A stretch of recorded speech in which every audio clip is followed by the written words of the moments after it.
In this video, I'm going to be talking about the Samsung S90C and the best settings. It's a very easy process, so make sure to follow along. In this video, I'm going to give you general recommendations of overall good settings for your Samsung S90C. For more precise settings, especially for calibration, you might want to consult professional reviews or specific guides, depending on your TV size and panel. But these general guidelines that I give you will be usable for basically all types of content, so general viewing, movies, gaming, and whatever you wish to do with your S90C. To start, the movie picture mode is overall the most balanced one, and I would recommend setting it to the movie picture mode to start. This will give you a good baseline and you can move forward from here. Now, under expert settings is where you will be changing most options.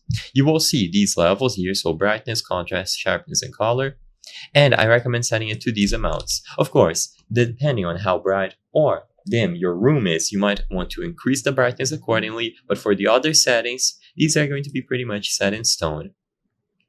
So you can use 45 contrast, 0 sharpness, 25 color, and 0 on the tint.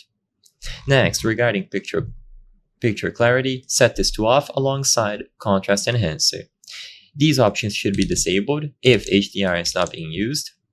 For the gamma, set it to 2.2, and for the color tone, most people like to use a warm color tone. Again, this is essentially down to personal preference, but warm seems to be the most generally agreed upon, best, and most comforting to look at. Under peak brightness, you definitely want to set this to high so you can achieve those high levels. And as long as you change these expert settings, you will be able to have the best experience possible with your S90C. There are other settings to explore, however, there aren't going to be significant differences, and these are going to be by far the most important ones. If you don't like how something looks, maybe you want a little bit more sharpness, you want to adjust the color, it is too little saturated, depending on your preferences, just change these accordingly. As I've said before, these are baselines and you will be able to adjust them depending on what you like. I hope I was able to help you on how to adjust and set up your Samsung S90C best settings. If this video helped you, please be sure to leave a like and subscribe for more very easy tips. Thank you for watching.